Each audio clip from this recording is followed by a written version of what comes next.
Sa Pavia, Iloilo, layon kag matagas nga hilamon sa floodway. Mayor nga problema nga nagasablag sa pag-ilig sang tubig. Ilabi na, subong nga tagululan. Si Zen Kilantang Sasa nakatutok.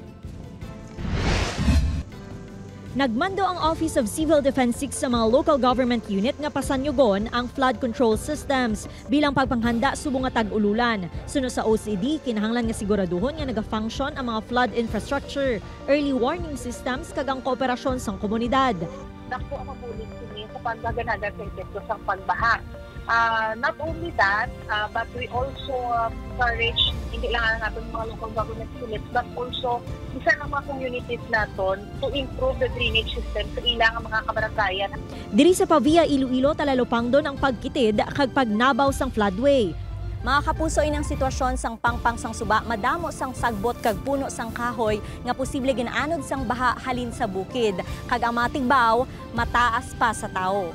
Sunod sa barangay officials ang Anilaw, Pavia, mayor nga problema ini sa lugar gani nagakahangawa sila. Bangod kung magsigi ang ulan, posible mangin mahinay ang dalagan sang tubig sa suba.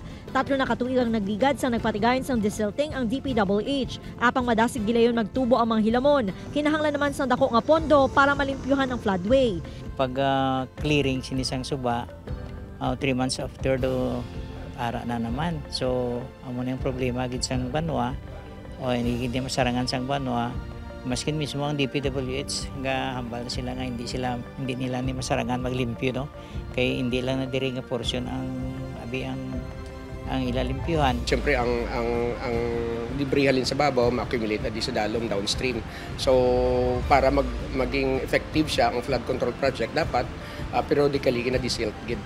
Sunod sa DPWH-6, nagapatigayon man sila sang clearing operation agad mamintenar kag mahawanan ng mga suba. Apang ginaschedule lang ang clearing bangod limitado ang mga equipment. Kung makita natin nga may filtration ang dako, ginapadalaan sa lang sa aton nga dredger or backhoe para ma-monitor kag ma-monitor kag ma-restore ang aton nga waterways. Upoy kay Cirilo Randuque, Zen Kilantang Sasa, One Western Visayas.